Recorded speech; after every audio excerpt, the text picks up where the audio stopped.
वादी सबात में वक्फे वक्फे से बारिश और पहाड़ों पर हल्की बर्फबारी जारी है। सयाह रमजान में भी सयाहती मकामात का रुख करने लगे हैं। तफसीलात क्या है, सैयद अनवर शाह से जानते हैं।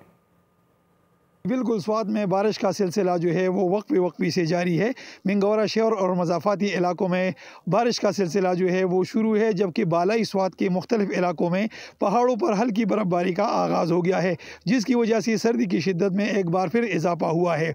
इस माह रमज़ान में भी सयाहों की बड़ी तादाद जो है वो खूबसूरत सयाहती मकामात का रुख कर रही है। सयाहों की बड़ी तादाद जो है वो कालाम पहुँच चुकी है ताकि वो लाइव स्नोफॉल देख सके।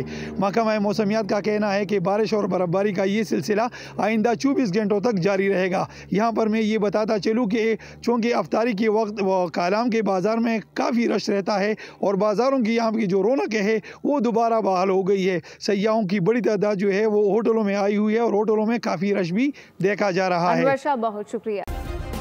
सब्सक्राइब करें और बेल दबाएं ताकि कोई खबर रह न जाए।